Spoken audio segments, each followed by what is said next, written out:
Hello guys, नमस्कार, very good afternoon, welcome है, स्वागत है आप सभी का फिर से हमारे इस यूट्यूब चैनल पर।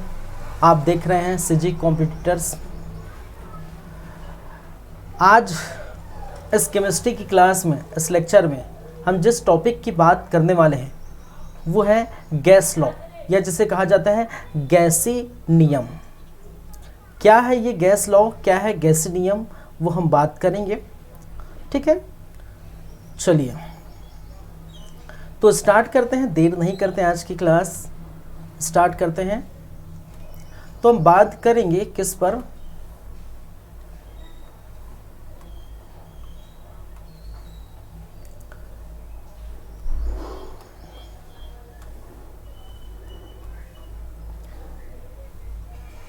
गैसी नियम, या जिसे क्या कहा जाता है, गैस लॉ कहते हैं। ठीक है,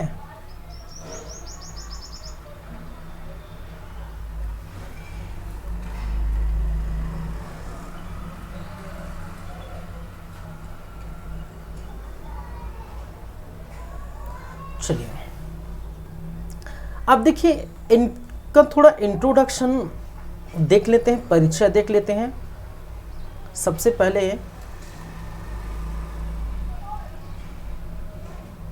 हम ये देख लेते हैं कि इनमें देखेंगे क्या। ठीक है, इनमें क्या क्या बातें करेंगे, तो वो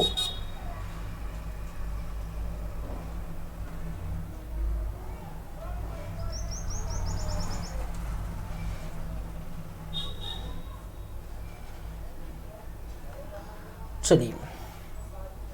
तो इनमें सबसे पहले हम देखेंगे इसका परिचय, इंट्रोडक्शन वाला पार्ट। ठीक है, परिचय, ये जिसे क्या कहते हैं, इंट्रोडक्शन।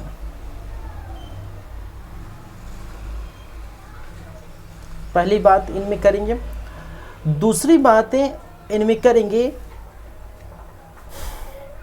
आणविक सिद्धांत, गैसों के आणविक सिद्धांत क्या होते हैं ये हम देखेंगे।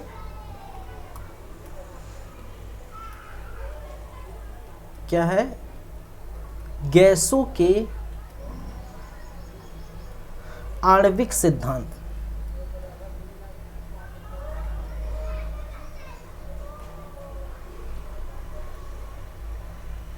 या जिसे कहा जाता है kinetic molecular theory of gases. Kinetic molecular theory of gases, गैसों के आणविक सिद्धांत हम देखेंगे। चलिए, गैस के कुछ सामान्य गुण होते हैं उसकी हम बात करेंगे। गैसों के गुण, या जिसे कह सकते हैं प्रॉपर्टीज ऑफ गैसेस। ठीक है, प्रॉपर्टीज ऑफ क्या करेंगे, देखेंगे, गैसेस। फिर अंतिम में जो बात करेंगे वो क्या होगा भाई, गैसों के नियम। क्या बात करेंगे, गैसों के नियम, ये जिसे कहते हैं गैसी नियम, या इसी को कह देते हैं गैस लॉ। ठीक है, इस गैस लॉ में हम किन किन लॉ के बारे में पढ़ेंगे। एक तो पहले हम बात करेंगे बायर का नियम या बायर्स लॉ। ठीक है, बायल का नियम, गैस की नियम के अंतर्गत हम बात करेंगे। एक तो पहला बायल के नियम क्या होता है, दूसरा हम बात करेंगे चार्ल्स का नियम, चार्ल्स का नियम या Charles law of gas. Third हम बात करेंगे गे लुसैक का नियम, गे-लुसैक का नियम। फिर हम चलेंगे अवोगाद्रो नियम। क्या है? अवोगाद्रो का नियम। फिर हम देखेंगे डाल्टन का नियम, Dalton's law of gas. Dalton का परमाणु मॉडल भी दिखे थे भाई, नहीं है? डाल्टन साहब ने परमाणु मॉडल भी दिया था और गैस की ये लॉ भी दिए थे, जिसको कहा था डाल्टन का नियम कहा गया। एक हम आदर्श गैस नियम, एक क्या होता है? आदर्श गैस नियम।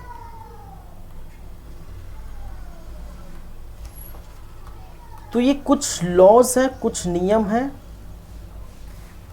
किससे संबंधित? गैस से संबंधित,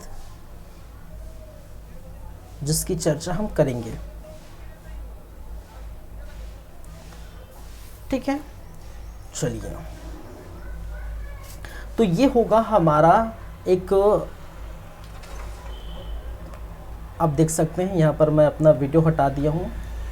ये हमारा एक पूरा जो है देखने का तरीका है कि हम क्या क्या पढ़ेंगे।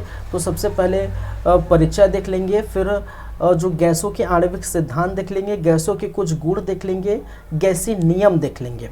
तो इस पर हम बातें करेंगे, मोटा मोटी इतने पर हम चलेंगे। ठीक है, चलिए तो स्टार्ट करते हैं। सबसे फर्स्ट हम देखेंगे परिचय। गैसों से संबंधित क्या देखेंगे? परिचय या इंट्रोडक्शन।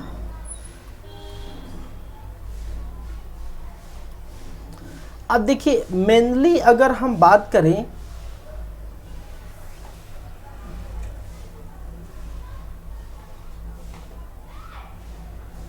चलिए यदि हम बात करें तो पदार्थ की अवस्था हम पढ़े थे नहीं भाई?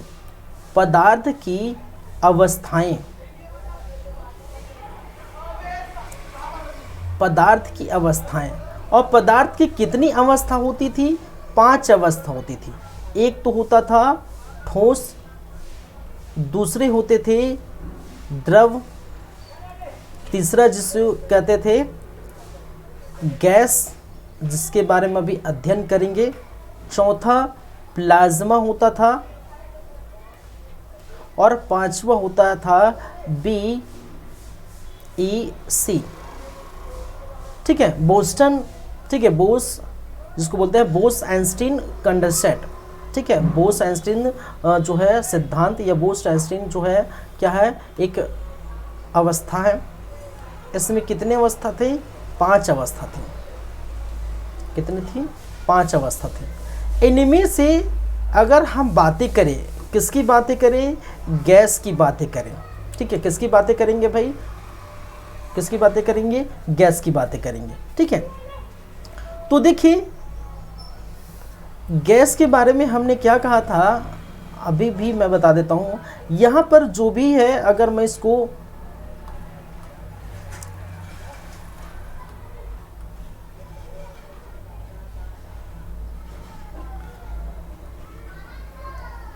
अगर गैस की बात करें, गैस के जो मॉलिक्यूल होते हैं, अणु होते हैं, समझिएगा, गैस के जो अणु होते हैं वो बहुत दूर तक होते हैं, इस प्रकार से बिखरे हुए होते हैं।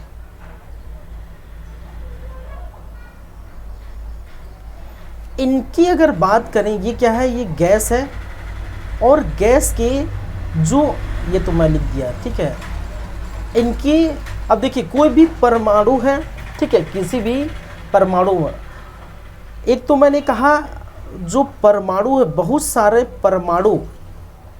परमाणु मिलकर किसका निर्माण करते हैं? अणु का निर्माण करते हैं, और बहुत सारे अणु मिलकर किसका निर्माण करते हैं? कोई तत्व का निर्माण करता है। ठीक है, बहुत सारे तत्व, और तत्वों से क्या बनता है? यौगिक बनता है। ठीक है, और बहुत तत्व यौगिक मिला देंगे तो फिर मिश्रण बनता है। ये सारी बातें हम कर चुके हैं। तो गैसों के जो क्या होते हैं कि परमाणु के जो अणु होते हैं, मॉलिक्यूल होते हैं, यहाँ के जो मॉलिक्यूल होते हैं या अणु होते हैं ये क्या होते हैं, बहुत दूर दूर होते हैं। आप देख रहे हैं क्या होते हैं, बहुत ज़्यादा दूर दूर होता है। और इतने दूर दूर होने के कारण इनमें जो बल लगता है अंतर आणविक बल, जिसे कहते हैं क्या बोलते हैं,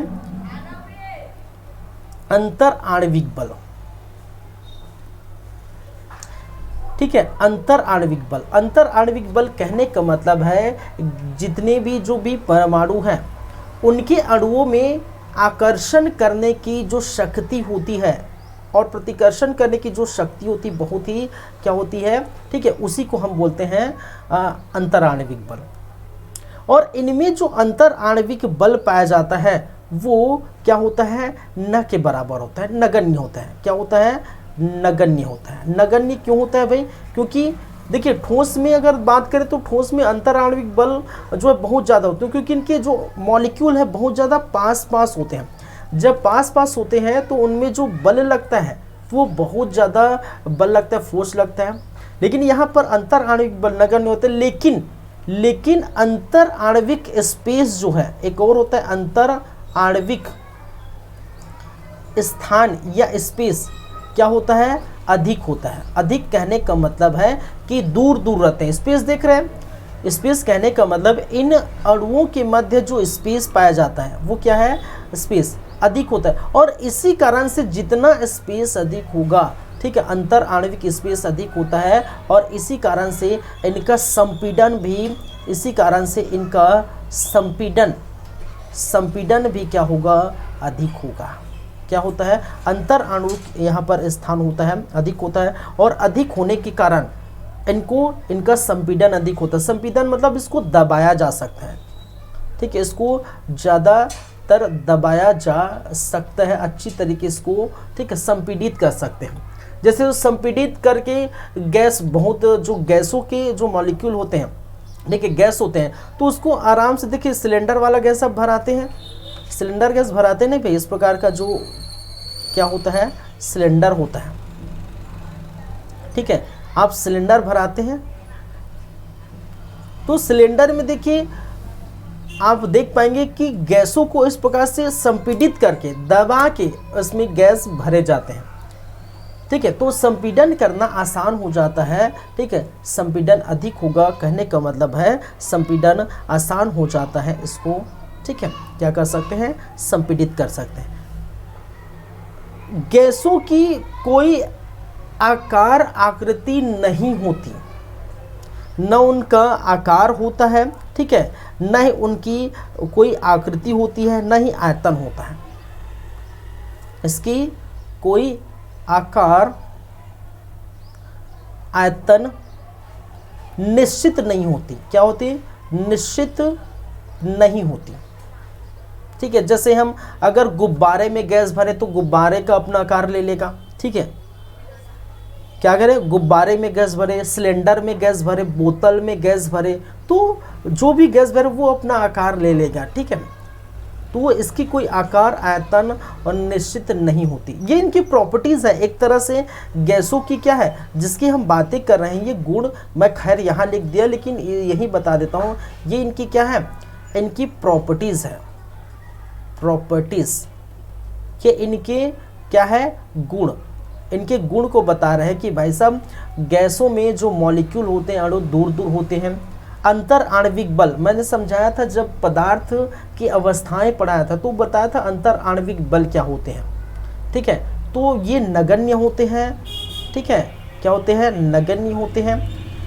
अंतर आणविक स्पेस जो है, इंटरमॉलिक्यूलर स्पेस जिसको कहा जाता है इंटरमॉलिक्यूलर स्पेस, अंतर आणविक बल को कहते हैं इंटरमॉलिक्यूलर फोर्स। अंतर आणविक स्थान को अंतर आणविक स्पेस बोलते हैं जो अधिक होता है। संपीड़न, ठीक है, कंप्रेशन, ठीक है, कंप्रेस बोलते हैं ना, दबा देते हैं, संपीड़ित कर देते हैं, कंप्रेस करना, बहुत अधिक हो जाता है इसको कंप्रेस करना। इसका जो आकार होता है, इसका साइज होता है, वॉल्यूम जो होता है एक निश्चित में नहीं होते, क्योंकि और गैसों की जो है कोई दशा नहीं होती। दिशा कहने का मतलब कहीं भी इधर उधर मुंह, आप देखते हैं क्या, कहीं भी जो है गैस इधर भग रहे हैं उधर भग रहे हैं, ठीक है, तो उनकी कोई दिशा जो एग्जैक्ट नहीं होती, ठीक है। जैसे वायुमंडल में गैसें हैं, आपके नाइट्रोजन है, ऑक्सीजन है, कार्बन डाइऑक्साइड है, ठीक है, हीलियम है, हाइड्रोजन है, बहुत सारे हैं। और सबसे अधिक मात्रा में वायुमंडल में नाइट्रोजन मिलता है 78%, फिर उसके बाद ऑक्सीजन मिलता है 21%, फिर उसके बाद कार्बन डाइऑक्साइड मिलता है 0.03% वायुमंडल में। तो ये चीज़ें हैं गैसों से संबंधित बातें, ठीक है। तो इसी के बारे में पढ़ेंगे कि अलग अलग जो विद्वान आए, अलग अलग वैज्ञानिक आए, गैसों के बारे में और क्या क्या बातें की। तो नॉर्मल हम जानते हैं इसकी जो प्रॉपर्टीज़ जानते हैं कि ये होता है, ठीक है। ये इसकी पहली प्रॉपर्टी, जैसे मान के चलिए मैंने क्या क्या, ये इसकी पहली प्रॉपर्टी हो गई, ये इसकी दूसरी प्रॉपर्टी हो गई, ये इसकी तीसरी प्रॉपर्टी हो गई, ये इसकी चौथी प्रॉपर्टी हो गई, इसकी पांचवी प्रॉपर्टी हो गई। इस प्रकार से 5-6 प्रॉपर्टीज़ यहाँ पर देख सकते हैं, ठीक है। चलिए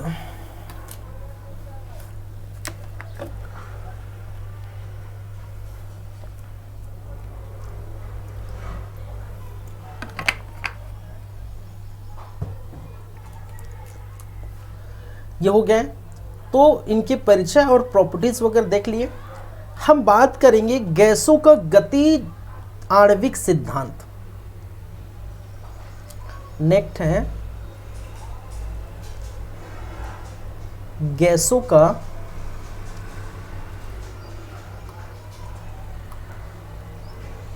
गतिज आणविक सिद्धांत।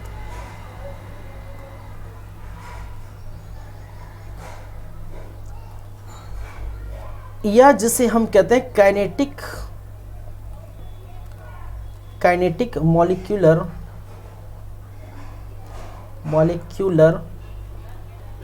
Theory of gases.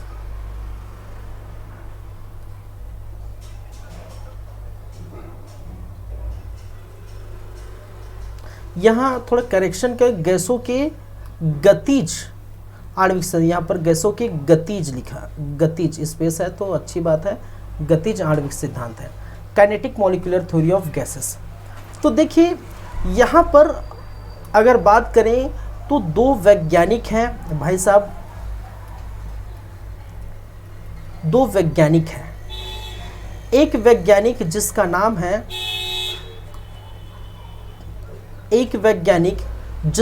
है रुडोल्फ क्लाजियन, ठीक है। एक वैज्ञानिक जिसका नाम है, मैं लिख देता हूं,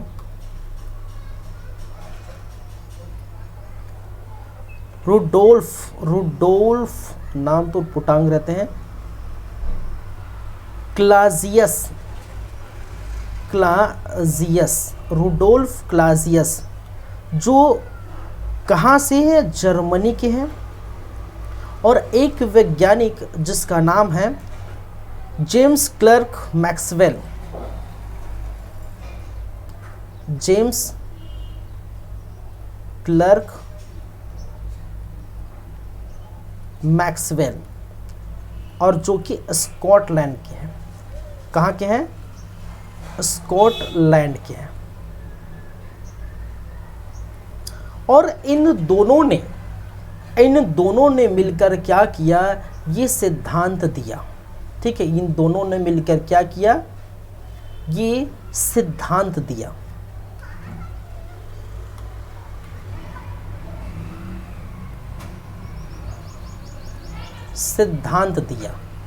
कौन सा सिद्धांत भाई? Kinetic molecular theory of gas का जो सिद्धांत दिया वो इन दोनों ने मिलकर दिया था, ठीक है। चलिए, और इस नियम के अनुसार उन्होंने क्या क्या बातें की हैं, ये मैं ऐसे लिख देता हूं यहाँ, क्योंकि 1-2 यहाँ पर आपको ये,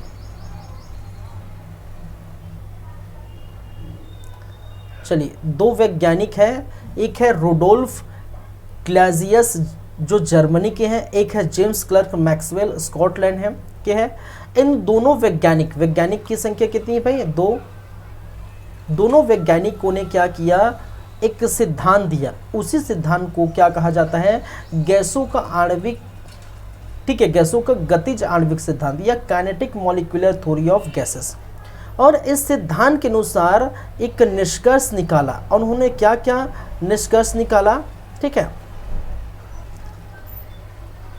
पहली बात है सिद्धांत या निष्कर्ष या नियम जो भी है, इनकी पहली बातें क्या है कि गैस, पहले लिख लेता हूं फिर एक एक करके हम बात करेंगे।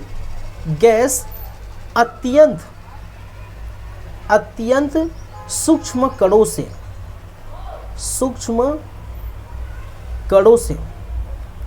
निर्मित है, कणों से क्या है, निर्मित होती है, जो अनिश्चित दिशा में गति करते हैं, जो क्या है, अनिश्चित दिशा में गति करते हैं। चलिए, पहला इन्होंने क्या किया, इस सिद्धांत के अनुसार, ये जो सिद्धांत दिया उनके अनुसार क्या कहा गया है कि जो गैस है अत्यंत सूक्ष्म कणों से निर्मित होते हैं जो अनिश्चित दिशा में गति करते हैं। तो जाहिर सी बात है, जितने भी है, चाहे वो ठोस हो, चाहे वो द्रव हो, चाहे वो गैस हो, ठीक है। मैंने क्या कहा,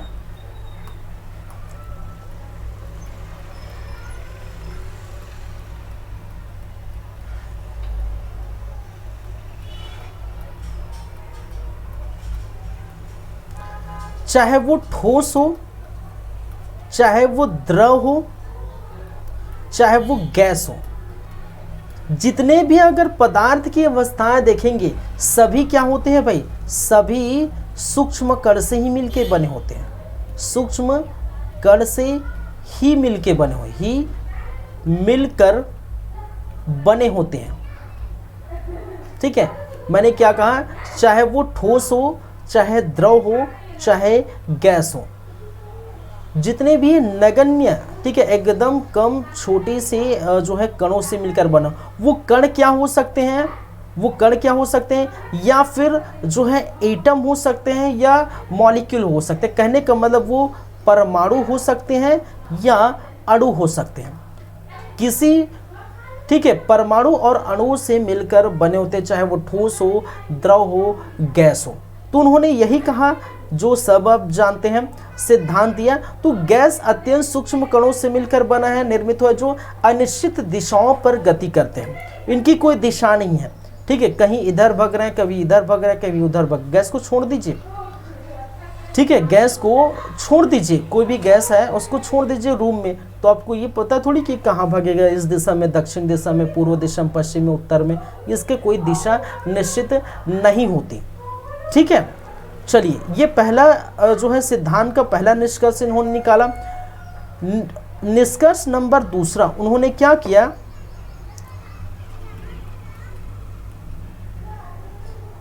गैसी कणों के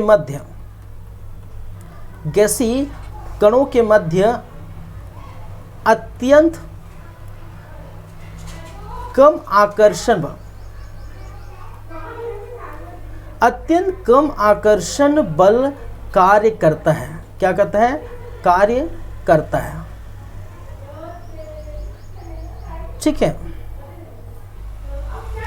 ठीक है, लगभग क्या है, नगण्य। तो देखिए, जो आकर्षण बल की मैं बात कर रहा हूं, अगर गैस की अणुओं की हम बात करें तो मैंने कहा था ये गैस है, ठीक है। अगर हम बात करें तो गैस के अणु इस प्रकार से बिखरी हुई अवस्था में होते हैं, ठीक है। और एक होता है जिसे कहते हैं अंतर आणविक बल, अंतराण्विक बल। और इस अंतराण्विक बल में आपको नजर आएंगी क्या है, ठीक है। अंतराण्विक बल दो प्रकार के होते हैं, एक आपको देखते हैं आकर्षण बल कहा जाता है, और दूसरा जिसे कहते हैं प्रतिकर्षण बल। क्या है, प्रतिकर्षण बल। एक कहते हैं आकर्षण बल, एक प्रतिकर्षण बल, या जिसे कहा था force of attraction, force of attraction, और दूसरा force of repulsion, force of repulsion. ये स्पेस नहीं है, मैं लिख दिया, ठीक है। एक जिसको इसको डिनोट करते हैं एफ ए से और इसको डिनोट करते हैं एफ आर से। तो फोर्स ऑफ अट्रैक्शन और फोर्स ऑफ रिपल्सन, यहाँ पर देखिए इनके अंतर आणविक बल, अंतर आणविक बल कहने का मतलब है, अंतर आणविक बल का मीनिंग क्या होता है कि गैस के अणुओं के मध्य लगने वाला बल। इसका मीनिंग क्या होता है कि अणुओं के मध्य, अणु या परमाणु, ठीक है, अणु या, ठीक है, बोल सकते हैं अणुओं के मध्य लगने वाला बल को हम क्या कहते हैं भाई? गैस के अणु, चाहे गैस के हो या ठोस या द्रव जो भी है, ठीक है, पदार्थ के जो अणु है, ठीक है, हम सीधा बोल देते हैं डायरेक्ट पदार्थ के अणुओं के मध्य लगने वाला बल को क्या कहते हैं? अंतर आणविक बल कहते हैं। क्या कहते हैं? अंतर आणविक बल कहते हैं। और जितना अंतर आणविक बल ज़्यादा होगा, ठीक है, मतलब अंतर आणविक बल कहते हैं। और अंतर आणविक बल दो प्रकार के होते हैं, मैंने क्या कहा, एक आकर्षण बल, प्रतिकर्षण बल। और इनमें आकर्षण बल की मात्रा बहुत कम होती है, नगण्य होती है, इसलिए इनके अणु बिखरे बिखरे बिखरे नजर आते हैं, आप देख रहे हैं। लेकिन यदि मैं ठोस में बात करता हूँ, ठीक है, यदि अगर मैं ठोस की बात करता हूँ, ठोस की, तो ठोस में क्या होते हैं? अंतर आणविक बल अधिक होते हैं, क्योंकि इनके जो अणु एकदम पास पास होते हैं, तो आकर्षण बल खींचने की शक्ति इनमें अधिक होती है। और यहाँ पर गैसों में अपने एक अणु दूसरे अणु को अपने ओर आकर्षण करने की, ठीक है, आकर्षण करने की शक्ति बहुत ही क्या होती है? कम होती है, नगण्य होती है। यही कहना चाह रहा है आपके जो दो वैज्ञानिक भाई साहब, ठीक है। देखिए ये चीज़ को मैं थोड़ा थोड़ा यहाँ एक्सप्लेन कर भी चुका हूँ, जो इनकी प्रॉपर्टीज़ होती हैं, उसी प्रॉपर्टीज़ को ये दोहरा रहे हैं, कुछ भी नहीं है, ठीक है। गैसों के गतिज आणविक सिद्धांत जो रुडोल्फ क्लाजियन और जेम्स क्लर्क मैक्सवेल ने दिया, वो कुछ नहीं है, जो गैसों के मेन प्रॉपर्टीज़ है उसी को दोहरा रहे हैं, ठीक है, कि गैस अत्यंत सूक्ष्म कणों से मिलकर बनता है। जाहिर सी बात है, कोई भी पदार्थ जो बनी होती है, ये पेन भी बना हुआ है तो अत्यंत सूक्ष्म कणों से मिलकर बना हुआ है, ठीक है।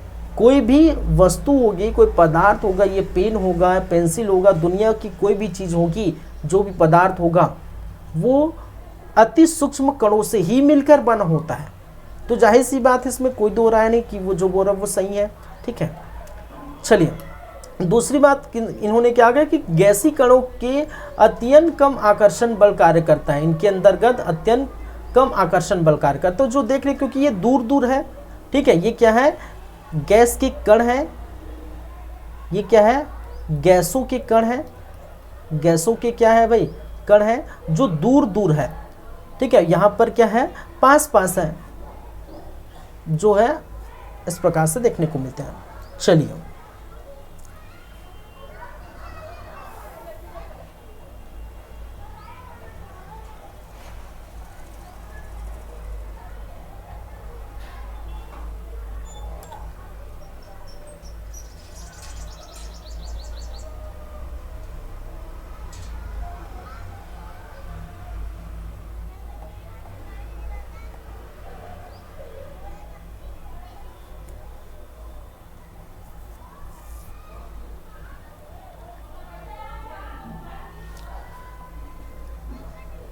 चलिए, तो ये एक दो सिद्धांत है। एक और सिद्धांत दिया है उन्होंने, क्या कहा है मैं पढ़ देता हूँ, ठीक है, कि गैसी कणों के आकार की तुलना में उसके मध्य अधिक स्थान होता है, इसलिए गैस के आयतन की तुलना में उसके कणों का आयतन कम होता है। तो जाहिर सी बात हो, उसकी प्रॉपर्टी है भाई, कण जो है दूर दूर है, ठीक है, कण क्या है? दूर दूर में है, तो उनकी जो है अधिक स्थान रहेगा भाई, खाली स्थान रहेगा ना, कण के गैसों के कण दूर दूर, खाली स्थान रहेगा, तो आयतन जो है, ठीक है, गैसों की आयतन जो है उसकी तुलना में कम होगी, जाहिर सी बात है। तो वही कहना चाह रहा है, तो वही है जो मैं प्रॉपर्टी बताया, जो समझाया, तो यही है, ठीक है। एक दो और उन्होंने कहा कि गतिज ऊर्जा परम ताप के समानुपाती होती है। ठीक है, चलिए तो ये इम्पोर्टेंट यहाँ पर एक दो और है। चलिए अब देखिए एक चीज़ और समझिए। अब गैसों के गुणों का जब हम निर्धारण करते हैं, अगर हम गैसों के गुणों का अगर हम निर्धारण करते हैं, गुणों का क्या करते हैं, निर्धारण करते हैं,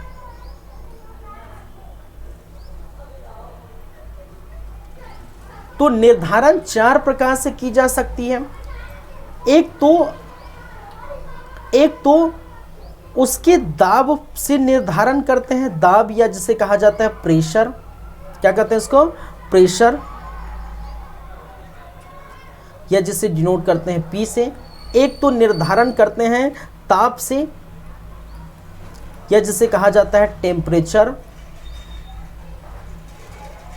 या जिसे हम टी से डिनोट करते हैं। एक निर्धारण की जाती है उसके आयतन से, या जिसे वॉल्यूम कहते हैं, क्या कहते हैं भाई, वॉल्यूम कहते हैं, या जिसे वी से डिनोट करते हैं।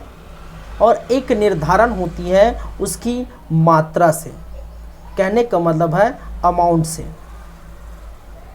और इस अमाउंट को हम डिनोट करते हैं एन से, ए नहीं एन से। ठीक है, तो गैसों के जो निर्धारण है, ठीक है, उसको किस प्रकार से करते हैं, गैसों के गुणों का निर्धारण, उसकी प्रॉपर्टी के गुणों का निर्धारण, कि कितना दाब है, कितना ताप है, आयतन क्या है, ठीक है, मात्रा कितनी है गैस है। और इसी के आधार पर मैंने क्या कहा, इन्हीं सभी चीज़ों के आधार पर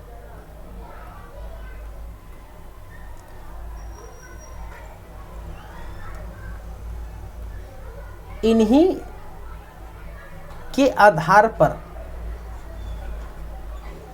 क्या किया गया है, गैसी नियम प्रतिपादित की गई है, गैसी नियम दिया गया है, जो हम आगे देखेंगे। ठीक है, कि गैसों का निर्धारण उनके दाब को लेकर है, प्रेशर कितना है, ठीक है, उनके तापमान, ठीक है, आयतन और मात्रा, इन सभी को आधार मान के, ठीक है, इन सभी को क्या मान के भाई, इन्हीं को आधार मान के गैसी नियम दिया गया है, जो आप पढ़ेंगे क्या है अभी जस्ट निम्न प्रकार के वैज्ञानिकों द्वारा दिए गए। जैसे बायल ने दिया तो उसको बायल का नियम कह देते हैं, चार्ल्स साहब ने दिया तो चार्ल्स का नियम कह देते हैं, गेलुसेक साहब ने दिया तो गेलुसेक नाम दे दिया, अवोगाद्रो दे दिया तो अवोगाद्रो कह देते हैं, डाल्टन ने दिया तो डाल्टन ने देते हैं। तो इस प्रकार से अलग अलग क्या बनाए गए, नियम बनाए गए गैसों से संबंधित, तो वही हमें अभी देखना है। ठीक है, चलिए तो एक एक करके बात करते हैं। तो सबसे पहले हम देखेंगे बायल का नियम, या जिसको कहते हैं बायल्स लॉ।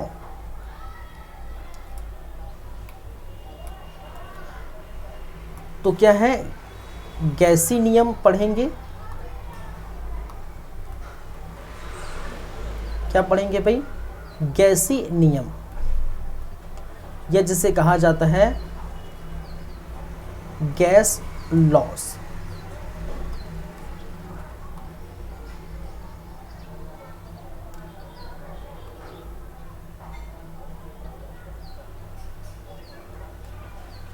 इस गैस लॉ में, इसको थोड़ा छोटा कर देता हूं,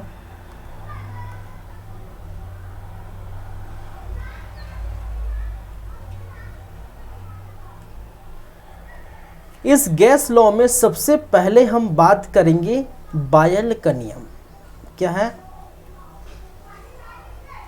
बायल का नियम, या जिसे क्या कहा जाता है, बॉयल्स लॉ। ठीक है, बॉयल्स लॉ।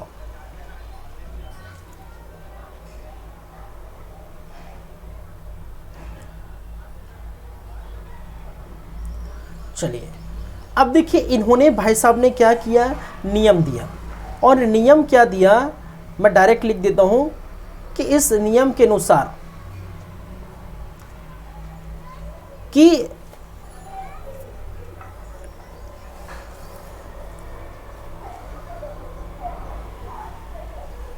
पहली बात, ये जो नियम है वो किससे आधार है? दाब एवं आयतन के मध्य, ठीक है, संबंध स्थापित करते हैं। क्या करते हैं? संबंध स्थापित करते हैं, ठीक है। क्या कहा है कि बैल का नियम किस किस पर आधारित है? ये देखिए ऐसे क्वेश्चन आते हैं भाई निम्नलिखित से, ठीक है। बैल का नियम आधारित है दाब और ताप पर, दाब आयतन पर, ठीक है, मात्रा और दाब पर, आयतन और ताप पर। इस प्रकार से जो है क्वेश्चन पूछे जाते हैं। तो पहली बात तो आपको ये याद रखनी है कि ये किस किस पर आधारित है? ये दाब और आयतन के मध्य आधारित है।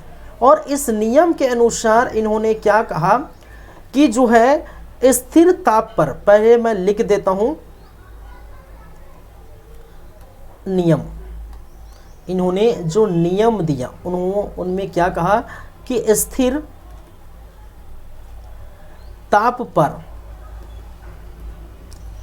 गैस की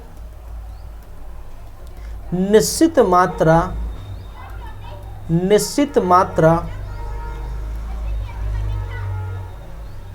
का दाब उसके आयतन के क्या होते हैं? विक्रमानुपाती होते हैं, ठीक है। इनवर्सिव प्रोपोर्शनल क्या होते हैं? विक्रमानुपाती, समझते हैं ना? विक्रमानुपाती और क्या होते हैं? समानुपाती, ठीक है। विक्रमानुपाती और समानुपाती। समानुपाती डायरेक्टली प्रोपोर्शनल, विक्रमानुपाती कहने का मतलब, व्युत्क्रमानुपाती कहने का मतलब है इनवर्स प्रोपोर्शनल या इनडायरेक्टली प्रोपोर्शनल, जिसको हम बोल सकते हैं। तो इसका मतलब क्या हुआ भाई? इसका मतलब हुआ कि जब किसके बीच संबंध दर्शा रहे हैं? दाब और आयतन के बीच, ठीक है। तो दाब को हम किससे डिनोट करते हैं? P से, प्रेशर, जो से हमने यहाँ पर लिखा, दाब को प्रेशर से डिनोट करते हैं, सॉरी, दाब को P से डिनोट करते हैं, इसको प्रेशर कहा जाता है। ताप को टेम्परेचर कहा जाता है, इसलिए T से डिनोट करते हैं। आयतन को वॉल्यूम कहा जाता है, V से डिनोट करते हैं। मात्रा को अमाउंट कहा जाता है, ठीक है, और इसको जो है नंबर से डिनोट करते हैं। तो इस प्रकार यहाँ पर P indirectly proportional to किसके मध्य? किसके वॉल्यूम के मध्य, ठीक है। किसके मध्य है? ये आपको क्या करना है? याद रखना है। क्या करना है? याद रखना है। और यहाँ पर यदि इसको मैं कर दूं P इज इक्वल टू, ठीक है, K1/V, ठीक है। क्या है? K1/V। तो इसका मतलब जहाँ पर K क्या हो गया, यहाँ पर K क्या हो गया है? जब किसी नियतांक को हटाते हैं, देखिए नियतांक जो जब से डायरेक्टली प्रोपोर्शनल है या इनडायरेक्टली प्रोपोर्शनल है, इसको हटाते हैं तो नियतांक लगाना पड़ता है, एक कांस्टेंट लगाना चलता है, ठीक है, एक कांस्टेंट लगाया जाता है। आप समझते हैं, इसको जानते हैं। और जहाँ पर K होता है नियतांक, क्या होता है? K होता है नियतांक।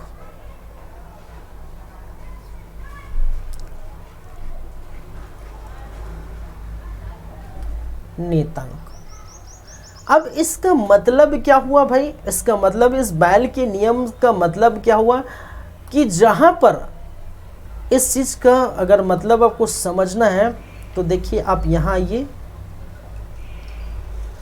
इसको वीडियो को मैं अभी थोड़ी देर के लिए हटा देता हूं।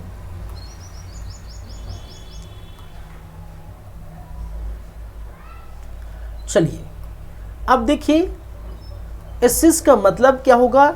जब प्रेशर हाई होता है, तब जब प्रेशर हाई होगा तब आपका वॉल्यूम क्या होगा? लो होगा। जब प्रेशर लो होता है तो वॉल्यूम क्या होता है? हाई होता है। इसका मतलब क्या है? इसका मीनिंग क्या है भाई? यही है कि जब इनडायरेक्टली प्रोपोर्शनल होता है तो आप देखते हैं जबकि नीचे की वैल्यू अधिक बढ़ती जाएगी, वॉल्यूम अगर बढ़ाएंगे तो दाब क्या है, कम लगेगा। किसी गैस में किसी गैस का वॉल्यूम बढ़ाइए, ठीक है, उसके स्थान को ज़्यादा घेरिए, मतलब ज़्यादा गैस भरिए। तो ज़्यादा गैस भरेंगे, एक सिलेंडर है मान के चलिए, क्या एक सिलेंडर में, आप समझिए एक सिलेंडर है,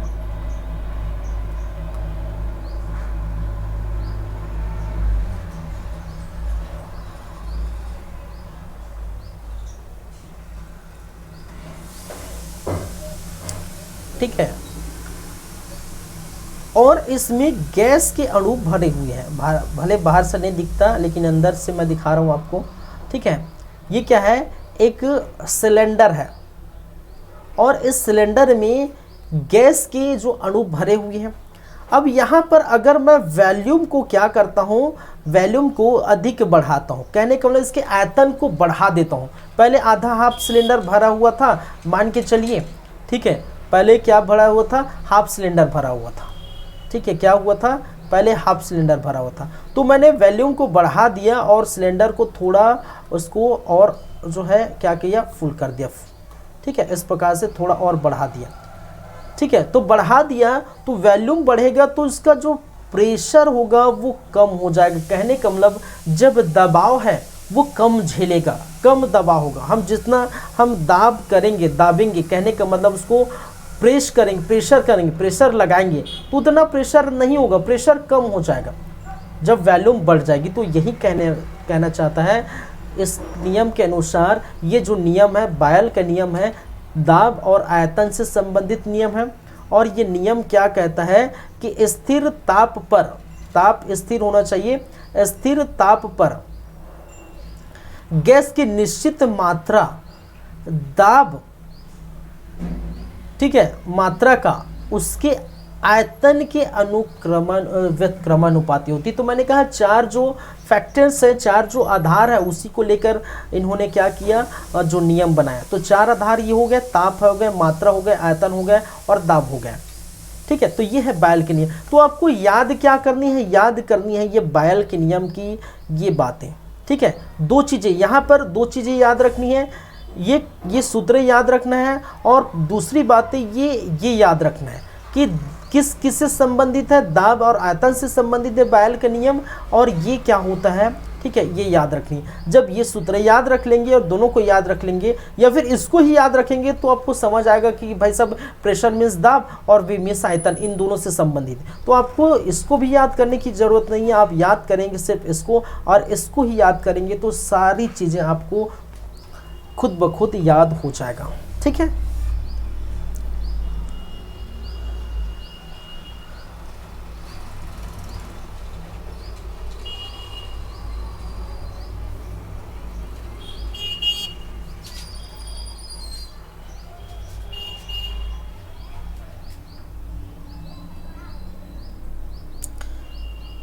चलिए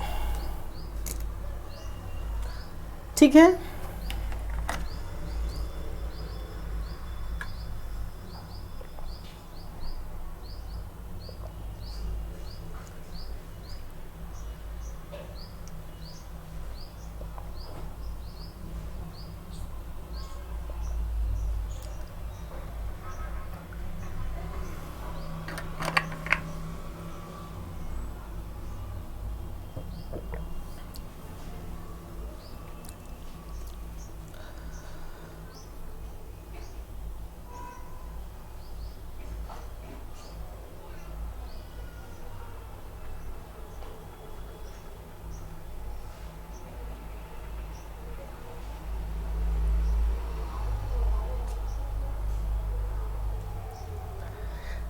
ठीक है, हो गए, बातें खत्म है। दूसरा चलते हैं, सेकंड गैसी नियम का जो है बायल के नियम के बाद दूसरा नियम भाई साहब क्या बोलना चाह रहा है। दूसरा नियम दिया था किसने, चार्ल्स का नियम कहते हैं,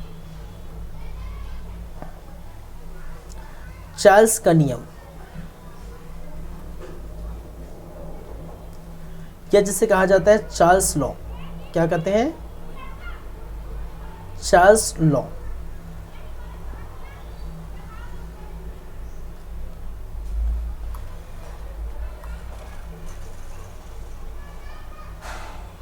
चलिए, चार्ल्स का नियम क्या बोलता है? देखिए, पहली बात तो चार्ल्स के जो नियम है, ये दूसरा ना, ठीक है, ये किससे संबंधित है? ये दो चीजों से संबंधित है। ये तापमान, टेम्परेचर एवं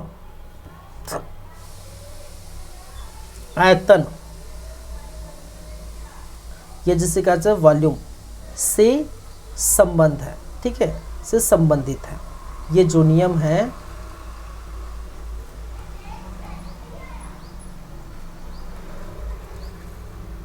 किससे संबंधित है भाई? चार्ल्स का नियम कि तापमान T और आयतन V से संबंधित था। और क्या कहा गया है इस नियम के अनुसार? अब नियम क्या बोलता है ये हम देख लेते हैं। नियम क्या बोलता है कि स्थिर दाब पर एवं गैसों की मात्रा को परिवर्तित किए बिना, मैं फिर से दोहरा रहा हूं, ठीक है, मैंने क्या कहा कि गैसों की जो है दाब है एवं उसकी मात्रा को परिवर्तित किए बिना उसके जो आयतन होते हैं और उसका जो तापमान होता है, उन दोनों के बीच, इन दोनों क्या होते हैं? समानुपाती होते हैं। इसका ताप आयतन का क्या होता है? समानुपाती होता है, ठीक है। तो क्या कहा गया है? तो इसी को मैं लिख लेता हूं कि स्थिर दाब पर गैस की निश्चित मात्रा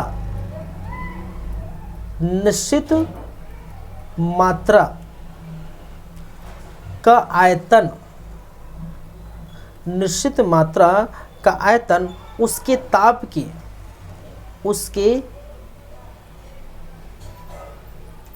की, समानुपाती होते हैं, समानुपाती होते हैं। कहने का मतलब क्या है भाई? कहने का मतलब है कि V directly proportional to T। क्या है? V directly proportional to T। और इसको हम कैसे लिख सकते हैं? इसको हम लिख सकते हैं V इज इक्वल टू, इसको हम लगाते हैं एक नियतांक के और लिखते हैं T, जहां पर K क्या है? एक नियतांक है। जहां पर K क्या है भाई? एक नियतांक है।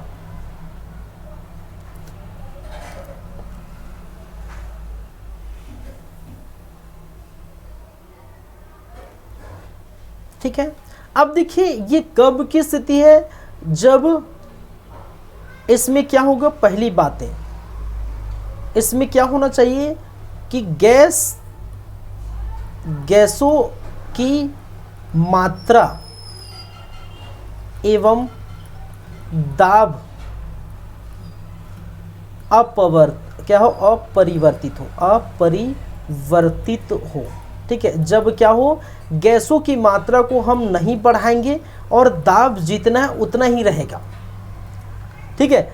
जब गैसों की मात्रा हम कभी नहीं बढ़ाएंगे इनको और प्रेशर उतना ही लगेगा जितना पहले था, तब ये अपरिवर्तित होगा, चेंज नहीं होगा। ठीक है। तब क्या होगा कि वॉल्यूम जो है डायरेक्टली प्रोपोर्शनल टू T। तो इसका मतलब क्या है? ठीक है। इस चीज़ का मतलब क्या निकलता है? इस निष्कर्ष का मतलब क्या निकलता है? इसका मतलब निकलता है कि जब वॉल्यूम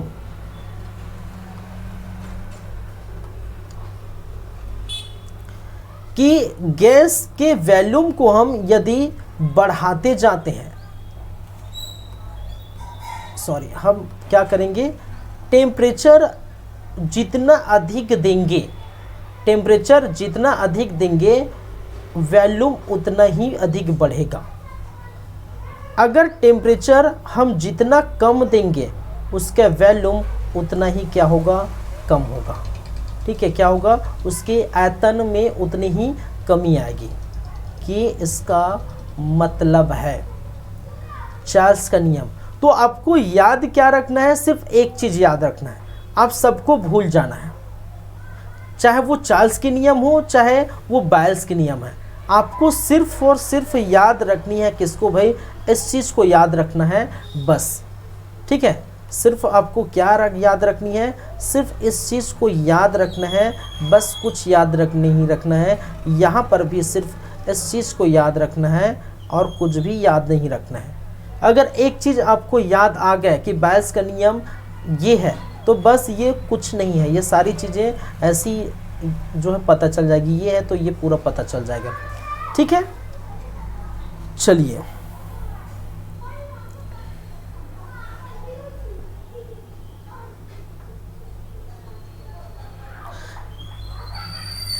देखिए, इसका एक सटीक वो एग्जाम्पल इन्होंने दिया है, कहा है इस नियम के अनुसार, इन्होंने क्या क्या कहा है, मैं यहाँ लिख देता हूँ। ठीक है, इसके अनुसार क्या है, इसका एक सटीक एग्जाम्पल आपके दैनिक जीवन से रिलेटेड है।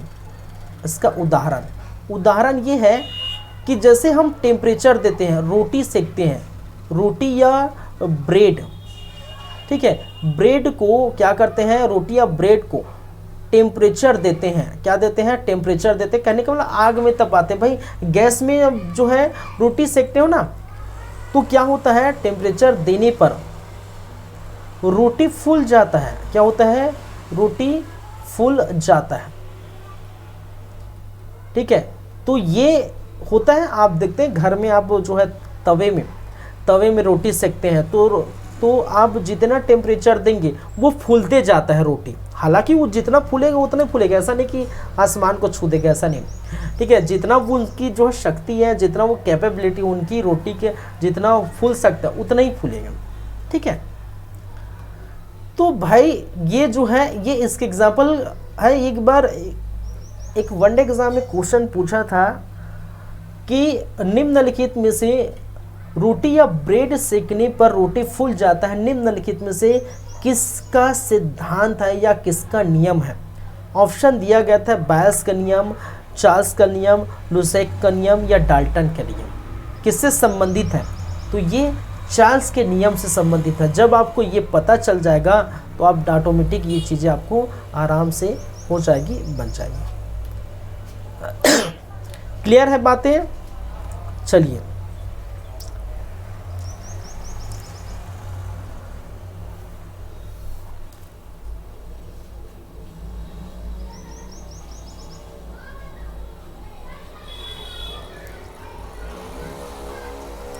एक मिनट ना,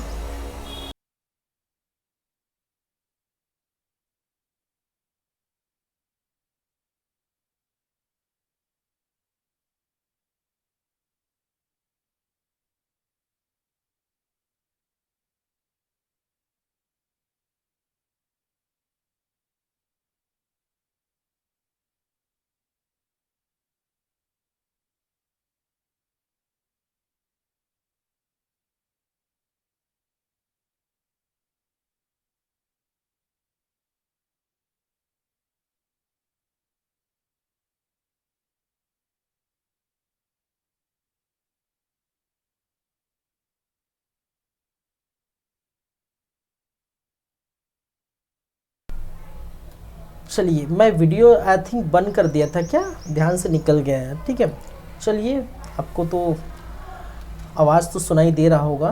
ठीक है, वीडियो आई थिंक बंद हो गया था, उस समय की बात है, तो वो भूल गया था मैं। ठीक है, चलिए नेक्स्ट जो है वो किसका नियम है भाई, थर्ड हम नियम पढ़ेंगे।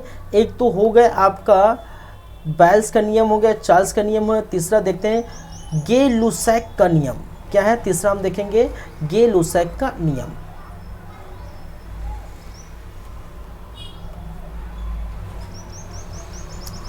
थर्ड है गे लुसेक का नियम।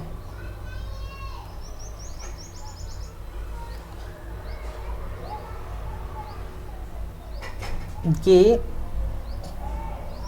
लोज़ैक्स लॉ। ऐसे ऐसे नाम रखते हैं यार।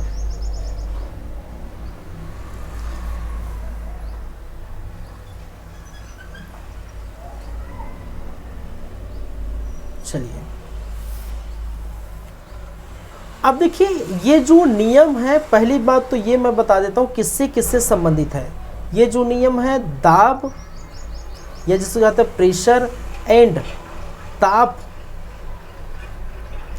टी से संबंधित है। टी से क्या है? संबंधित है। और ये नियम क्या बोलता है ये भी मैं लिख देता हूँ। नियम क्या बोलता है? नियम ये बोलता है कि नियत आयतन पर, नियत आयतन पर गैस की निश्चित मात्रा, निश्चित मात्रा। देखिए जब किसी दो चीज़ों, दो आधार पर बातें हो रही है तो वो दो अलग जो आधार होंगे वो निश्चित होंगे। कहने का मतलब वो स्टेबल होगा। अगर मान के चलिए मैं दाब और ताप की बातें कर रहा हूँ तो आयतन और जो है इनकी जो अमाउंट है, इनकी जो गैसों की मात्रा है वो नियत रहेगी। कहने का मतलब परिवर्तन नहीं होगा। इतना अभी यही चल रहा था ना, चाहे बायल्स का नियम देखें, चाहे हम चार्ल्स का नियम देखें, तो दो चीज़ों की बातें होती, दो पैरामीटर की बातें होती, तो दो पैरामीटर ऑटोमेटिक जो है वो स्टेबल रहता है। ठीक है, तो हम दो पैरामीटर की जब बातें कर रहे हैं तो दो पैरामीटर याद रखिए वो चेंज नहीं रहता, परिवर्तित नहीं होती, अपरिवर्तित रहता है। ठीक है, वो स्टेबल रहता है। तो हम यहाँ पर दो पैरामीटर किसके किसकी बातें कर रहे हैं? यहाँ पर अगर जो है प्रेशर और टेम्परेचर की बातें करते हो तो दो पैरामीटर V और N क्या होंगे? नियत होंगे। यहाँ पर क्या होंगे? नियत होंगे। कहने का मतलब स्टेबल होगा, उसमें चेंज नहीं होगा। चलिए, तो नियम क्या बोलता है? नियत आयतन पर गैस की निश्चित मात्रा, गैस की निश्चित मात्रा का दाब उसके ताप के, उसके क्या है? ताप के, ताप के क्या होते हैं? समानुपाती होते हैं, समानुपाती होते हैं। ठीक है, कहने का मतलब क्या बोलना चाह रहा है कि जो प्रेशर होता है वो डायरेक्टली प्रोपोर्शनल टू होता है टी से। ठीक है, और इसको फिर से मैं कैसे लिख सकता हूँ? जब इसको हम लिखेंगे तो P बराबर K और T, और जहाँ पर मैंने क्या कहा, हमेशा K बराबर क्या होता है? एक नियतांक है। K बराबर क्या है? एक नियतांक है, कांस्टेंट है। क्या है? नियतांक या कांस्टेंट है जिसकी वैल्यू चेंज नहीं होती। नियतांक या कांस्टेंट, ठीक है। चलिए, वो स्टेबल रहता है जिसकी वैल्यू चेंज नहीं होती। चलिए, ठीक है, तो P directly proportional to T है। तो कहने का मतलब आप समझ चुके हैं मैं क्या कहना चाह रहा हूँ। मैं क्या कहना चाह रहा हूँ भाई? मैं कहना चाह रहा हूँ यहाँ पर कि जब भी टेम्परेचर की बात आती है, जब भी हम टेम्परेचर बढ़ाएंगे, जब भी टेम्परेचर बढ़ाएंगे प्रेशर ऑटोमेटिक बढ़ जाएगा। जब भी टेम्परेचर कम करेंगे प्रेशर ऑटोमेटिक कम हो जाएगा। ठीक है, यही बात यही कह रहा है। ठीक है, तो लुज़ैक का नियम, तो इसमें भी आपको क्या याद रखनी है? यही याद रखनी है। क्या याद रखना है? यही याद रखनी। तो जितने भी है, चाहे बायल्स का नियम है यही याद रखनी है, आपके चार्ल्स का नियम यही याद रखना है, और गे लुज़ैक का नियम यही याद रखना है। ठीक है, चलिए,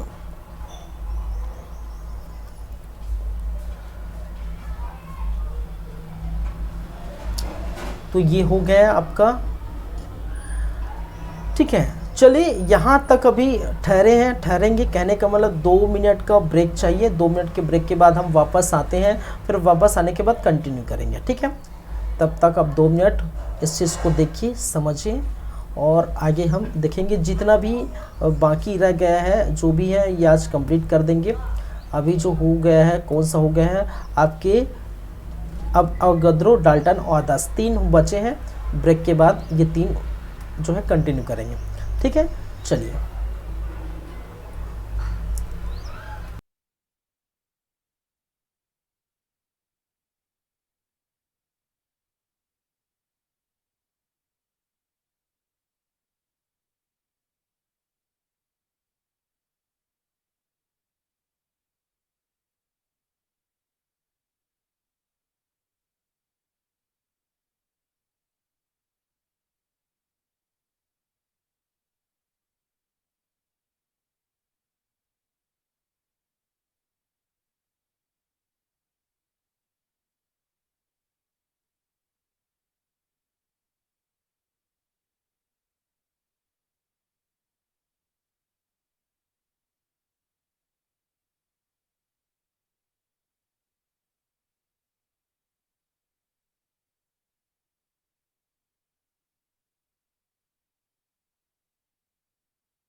चलिए, फिर से वेलकम है, फिर से स्वागत है आप सभी का ब्रेक के बाद। और हम बात करेंगे इसके बाद 3 जो बच गए, अवोगाद्रो नियम, डाल्टन का नियम और आदर्श गैस नियम। ठीक है, तो तीनों को हम देखेंगे।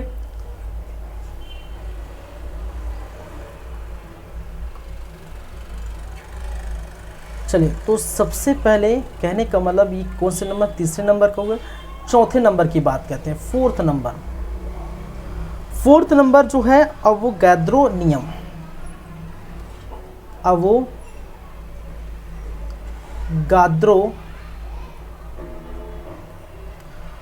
का नियम, या जिसे क्या कहा जाता है, एवोगाद्रोस लॉ। एवोगाद्रोस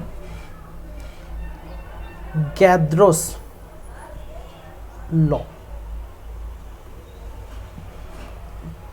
चलिए,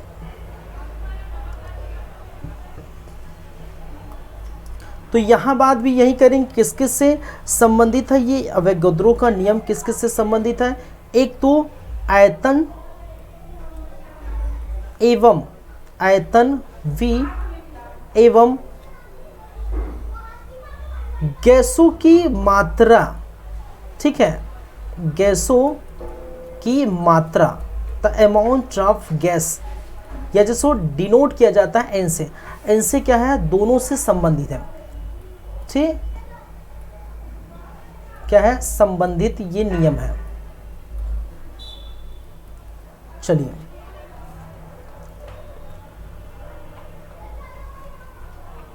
अब इस नियम के अनुसार क्या बोलना चाह रहा है ये मैं लिख देता हूं, बस वही है, ताप एवं दाब की अपरिवर्तित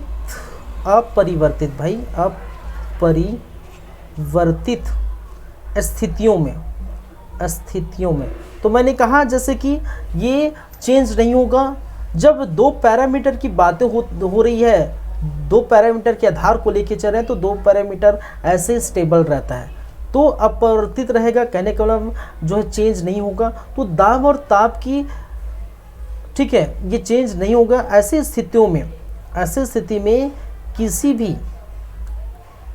भी गैस के आयतन का, ठीक है, गैस के आयतन उस गैस के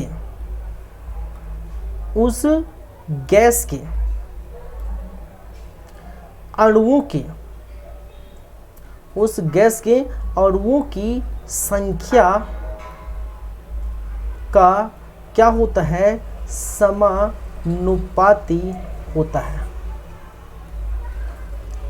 तो बस यही है, बस कुछ नहीं है। V directly proportional to N। ठीक है, और यहाँ पर आप देखेंगे तो इसको मैं क्या कर सकता हूँ, इसको मैं लिख सकता हूँ V is equal to KN। इसको हम क्या कर सकते हैं, V is equal to KN, V is equal to KN। और यहाँ पर जो N की जो बातें हैं, K इज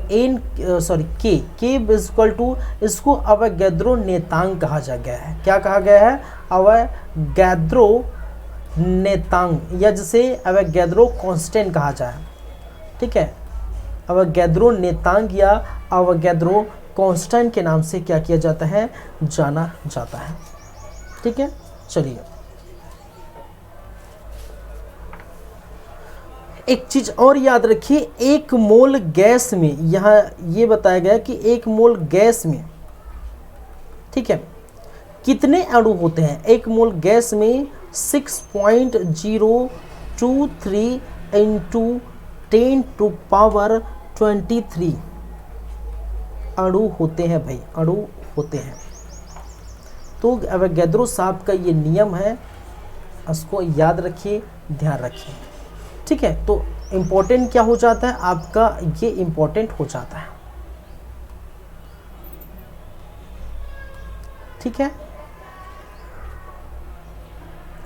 नेक्स्ट, ये अवोगाद्रो का नियम है। नेक्स्ट हम बात करें तो एक और नियम है जिसे कहते हैं डाल्टन का नियम। डाल्टन का नियम, तो डाल्टन साहब ने परमाणु मॉडल भी दिया था। तो उन्होंने कहा था कि परमाणु मॉडल के अंतर्गत तो परमाणु एक गोलाकार संरचना है, ठीक है, वैसे कुछ भी नहीं होता, कहा था ना। चलिए, तो डाल्टन का नियम या जिसे कहा जाता है डाल्टन्स लॉ, डाल्टन्स लॉ।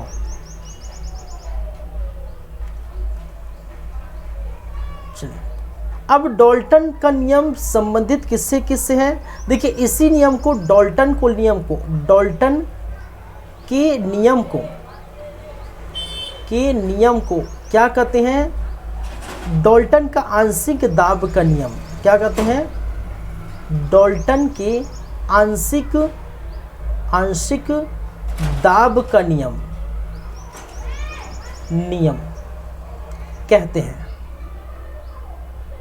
कहते हैं।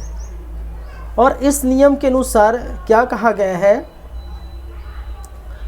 इस नियम के अनुसार नियम क्या बोलता है, मैं लिख देता हूं पहले, कि गैसों के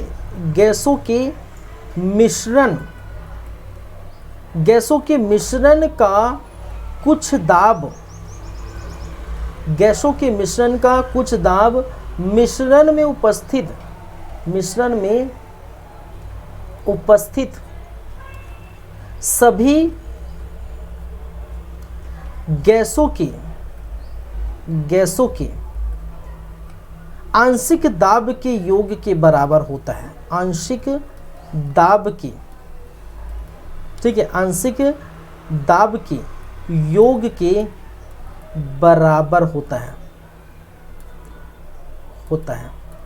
ठीक, इन्होंने कुछ अलग ही कहा।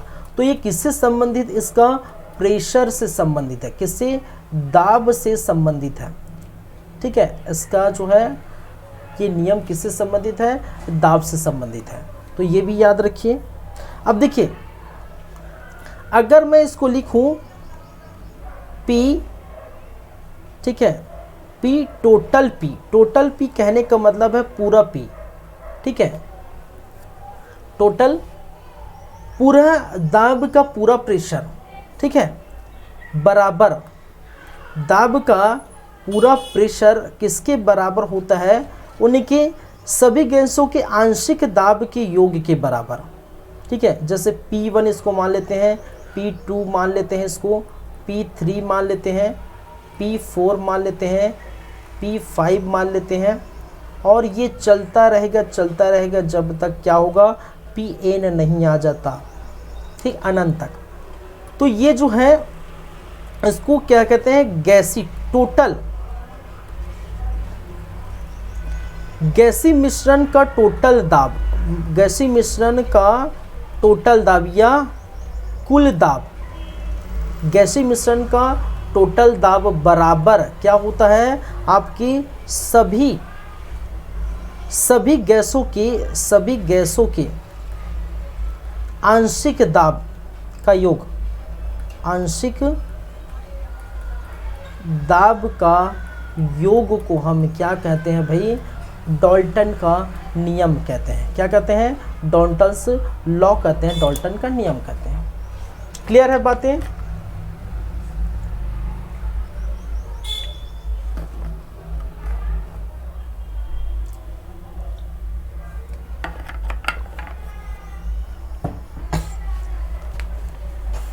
चलिए, तो ये हो गया आपका डाल्टन के नियम। अब इसमें बच गए सिर्फ और सिर्फ जो बच गए वो क्या बच गए? एक तो डाल्टन हो गया आदर्श गैस नियम, तो इसको भी हम देख लेते हैं और उसके बाद ये हो जाता है आपका चैप्टर समाप्त। ठीक है, कुछ नहीं है, गैसी नियम में यही ऐसे क्वेश्चन पूछे जाते हैं, और ख़ासकर ये 5-6 नियम है वहीं से क्वेश्चन पूछे जाएंगे।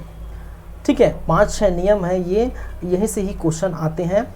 ठीक है, कहीं कहीं न्यूमेरिकल भी आ जाते हैं, वो अलग है, वो खासकर आपको न्यूमेरिकल तो पूछेंगे नहीं, इस जो लेवल में न्यूमेरिकल नहीं पूछेगा, क्या पता पूछ दें, कुछ भी हो सकता है। ठीक है, नेक्स्ट नेक्स्ट और लास्टवा जो लास्ट है, छठवा जो है वो क्या है, इसको हम बोलते हैं आदर्श गैस नियम। आदर्श गैस नियम, इसको अच्छे से लिख देता हूँ। मैंने क्या कहा, आदर्श गैस नियम, यह जिसे आइडियल गैस लॉ बोला जाता है। क्या बोला जाता है? आइडियल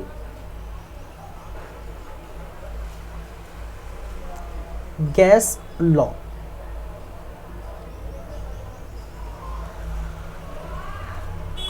ठीक है, आइडियल गैस लॉ।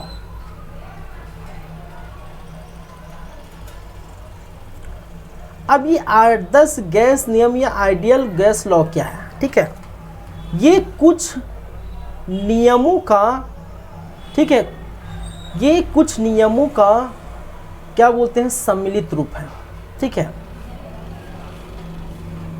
कुछ नियमों का सम्मिलित रूप क्या है?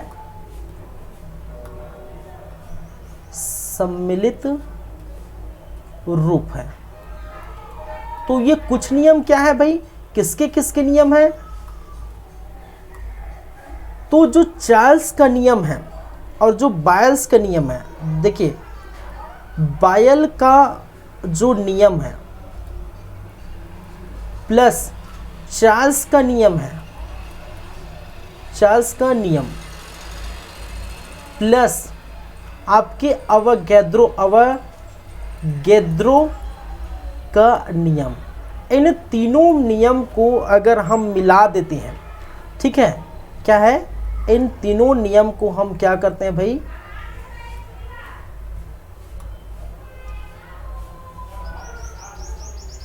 इन तीनों नियम को हम क्या करते हैं, मिला देते हैं। ऐसे मिला दे, अच्छा नहीं लग रहा है, नहीं, जैसे भी है।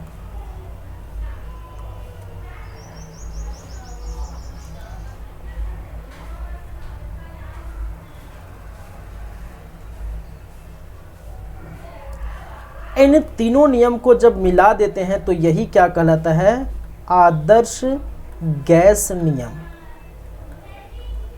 क्या कहते हैं, इसी को हम क्या कहते हैं, आदर्श गैस नियम कहते हैं। ठीक है, अब देखिए जो बायल्स का नियम है, ठीक है, वो किससे किससे संबंधित है? अगर हम बायल्स के नियम की बात करें तो बायल्स नियम किससे किससे संबंधित है? P indirectly proportional to V, ये कहता है। चार्ल्स का नियम क्या बोलता है कि V directly proportional to T टेम्परेचर के, और आपका अवोगैद्रो का नियम कहते हैं तो प्रेशर पर है। ठीक है, प्रेशर पर जो है ये नियम देता है। ठीक है, तो चार्ल्स का नियम, अवोगैद्रो का नियम, बायल्स का नियम, ये तीनों नियम को अगर हम मिला देते हैं तो यही क्या बन जाता है, आपका आदर्श गैस नियम। क्लियर है? चलिए, अब ये नियम क्या बोलता है वो हम नेक्स्ट पेज में हम देख लेते हैं।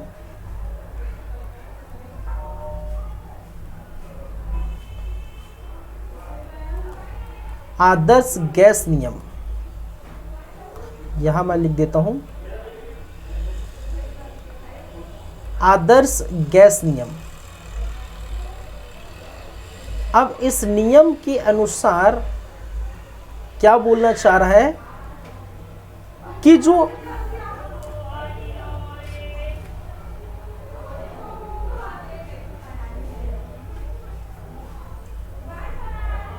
आदर्श गैस नियम आयतन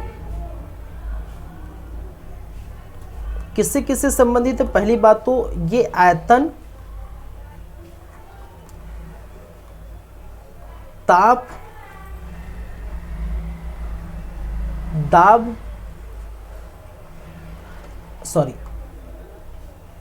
दाब, ये जिसको कहा जाता है प्रेशर, एंड जो संख्या है, जो मात्रा है, मात्रा जिसको एन, इन चारों से संबंधित है। ठीक है, किससे संबंधित है? चारों से संबंधित है। और इनके बीच यदि रिलेशन देखा जाए, इन सभी के बीच संबंध देखा जाए तो संबंध क्या होगा, V बराबर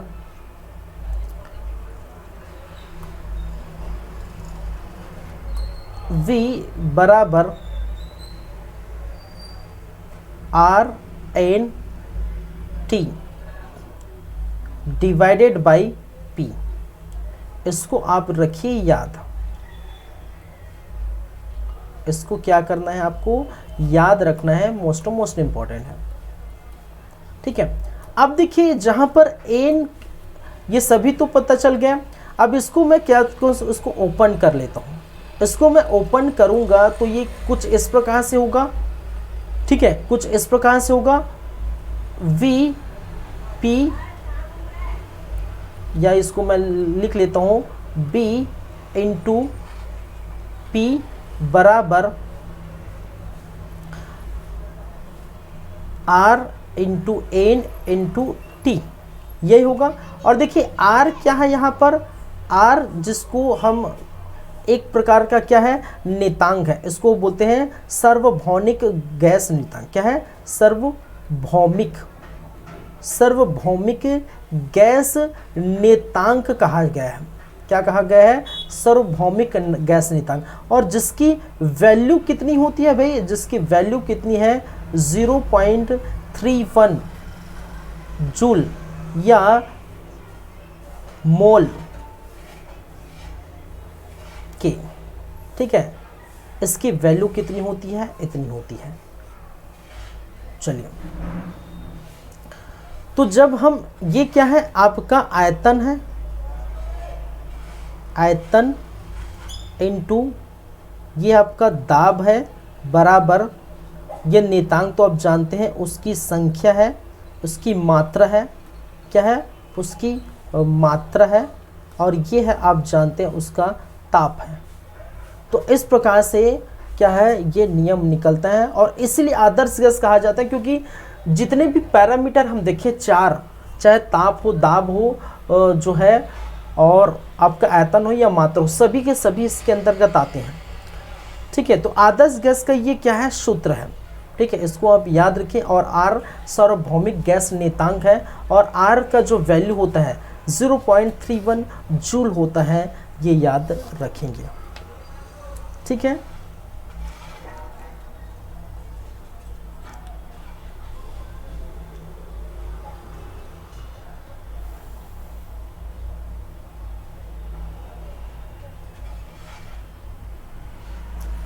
और यही कहलाता है आदर्श गैस समीकरण। इसको हम क्या बोल देते हैं, इसको हम बोल देते हैं आदर्श गैस समीकरण।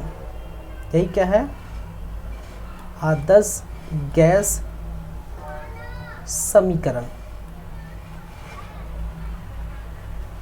ठीक है, तो ये चीजें आपको क्या करनी है, याद रखनी है। क्लियर है बातें?